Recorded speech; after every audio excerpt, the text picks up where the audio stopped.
welcome to our YouTube channel, and this is Rukia Jobo and your Market Digest Nigeria. Our topic today is why Nigeria shouldn't have a budget surplus. The fascination of the budget surplus is an artifact of the 90s economics. It is a dangerous misconception today, as nothing can shake the political class from its obsession with a budget surplus. As the collapse in oil prices prompted the Central Bank of Nigeria to cut interest rates, a lot of Nigerian economists and finance experts remained under the spell of fiscal prudence. To those who were plunged into red ink promised to get back in the back as quickly as possible. Those who remained on solid ground carried on as if nothing had happened. The former Minister of Finance, Kemi Adeosun, said that Nigeria's budget is usually targeted at the financing of capital projects to address the infrastructural deficit, create jobs, and build the platform for optimization of non-oil economy, not necessarily a budget surplus. It's been almost 20 years after the 1999 to 2003 President Olusegun Obasanjo-led cabinet has sought relief on having a budget surplus in Nigeria till today. Economic thinking has evolved, yet Nigeria's politicians carry on like it is the 90s. Convinced there is a binary relationship between a surplus budget and economic growth. The International Monetary Fund was at one time the intellectual force behind fiscal probity. New IMF research shows that what matters most in a country's fiscal space is the amount of debt a jurisdiction can easily finance. Greece, for example, has no fiscal space, nor does Italy or Japan, whose debt exceeds the size of their economy. The argument in favor of a permanent and ongoing budget surplus is also the same argument in favor of austerity and shrinking the state. It is based upon a completely fallacious narrative that equates what is best for managing household finances with what is best for managing a national economy. The national economy does not work the same way household finances do. It is easy to confuse the way household budgets work with the way national and international economics work. We often and mistakenly think of nations as if they were simply very large households. Because we know that the more a household saves out of a current income, the better prepared it is for the future. And that the more a household saves, the more wealth it accumulates. We assume the same must be true for a whole country. At the level of an entire company's savings, can be the cause of problems rather than a solution. And a government surplus is actually just another form of national saving. To understand how something like savings can be so different at the level of an entire economy compared to a single household, consider this imaginary scenario. You want to save up some money, and so you can decide to reduce your spending for several months and stuff the money under the mattress. As your stash of saved money gets bigger, you get wealthier. They make a lot of sense at an individual level, but consider what happens if everybody were to do this at once. Suddenly, because people somewhere are spending less and saving more, the sales of goods across the entire economy drops. As a result, businesses start to contract or go bust.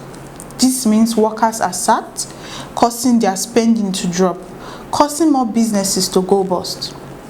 The economy starts to get smaller.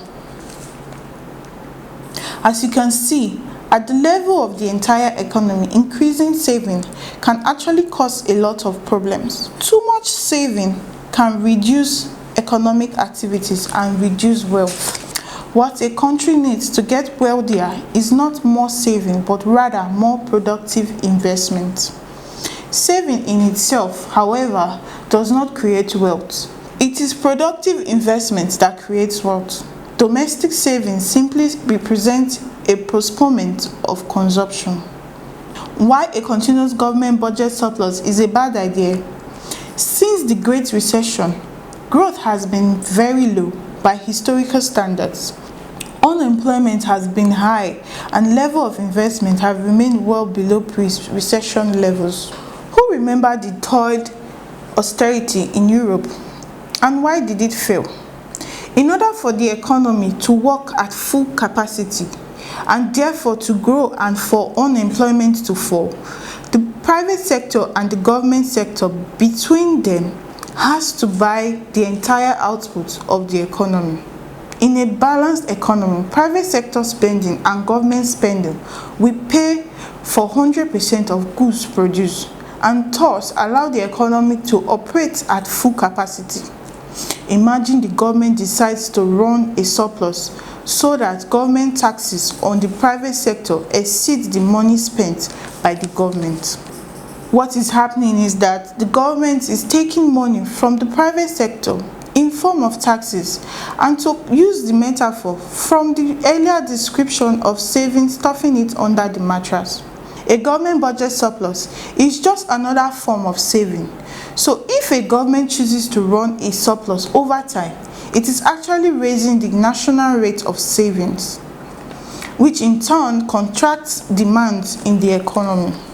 Where is the private sector going to get the money needed to finance the government surplus? It could run down its existing stock of money, but that means a shrinking private sector, which is the opposite of why government chooses to run surpluses, since they believe that running a surplus is a good economic management.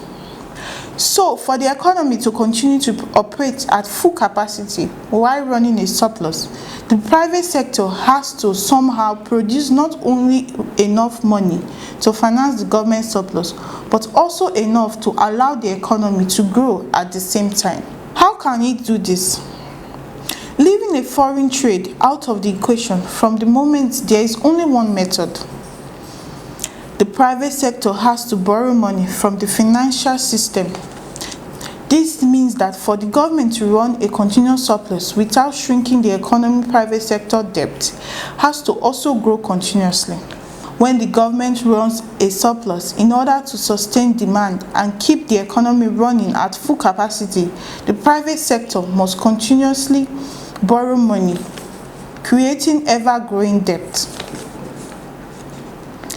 In other words, running a government surplus is not a good economy management. Instead, it is a way to set up a future economic crisis. When the ever-increasing quantity of debt reaches a size, that means the private sector can no longer sustain debt repayment and the private sector has to stop borrowing. When the private sector's borrowing slows down or stops, what happens? At some point, the mountain of growing debt, which is being continuously increased by continuing government budget surplus, reaches the limit of which the private sector can sustain. Debt cannot be repaid when due, and interest on loans can no longer be paid. At that point, private sector borrowing shrinks, growth slows, the economy contracts, and there is a debt-void recession. Where does money the bank lends come from? Where does the banking system find all this money to lend us as private debt? The neoclassical school of economics view banks and financial system in general as basically just an intermediary, merely connecting saver with investors. This view of bank as merely financial intermediaries is common in the media and amongst politicians. In this view, banks collect up savings and lend a proportion as a loan, while keeping a proportion as reserve. And if they are prudent, don't lend too recklessly and get their calculations right, their reserve will be large enough to cope with any situation that might arise. This is actually not really how most banks operate. In fact, most banks create money out of thin air. They create it by just typing figures into their computers. When a bank makes a loan or gives a customer an overdraft facility, what the bank actually does is change entries in their computerized account system, and this creates new money, which in turn increases the supply of money in the economy, which increases the credit and loans, which means increasing debt levies. Under the modern financial system, there is no regulated limit to how much debt the banking system can create, and gigantic credit or loan boom are possible. This is what happened before the 2008 crisis, when a huge global credit bubble inflated, and a burst follows every boom or bubble. The bad debt sounds right up until the eruption of the crisis, at which point it is transmuted into bad debt as assets price crash. Running a trade surplus to compensate for a budget surplus. The only way that a prolonged government budget surplus and austerity can avoid shrinking the economy is if the entire trade balance, which we have ignored till now, is in surplus, which obviously is not the case with Nigeria. If a government insists on running a persistent budget surplus, it is removing demand from the domestic economy, and if the economy is to continue to operate at full capacity and not contract, the only alternative is using domestic debt to sustain demand, is to import demand from abroad. In conclusion, this is not just a hypothetical exercise. It is what austerity in Europe has achieved. Insisting on a government surplus while the private sector is reducing. Its debt can only work if the economy shrinks. Running a permanent surplus actually destabilizes the economy, and it is therefore anything but prudent. Nigeria does not have a balance payment problem per se. Nigeria has a fiscal problem, which is that its major revenue source has lost so much of its value. What Nigeria needs is to increase investment in its non-oil sectors. As long as the debt is manageable, economic growth should be the priority. An expanding economy will reduce the debt burden organically. Thanks for watching. Please give this video a thumbs up and subscribe to our YouTube channel. See you same time next week. Bye.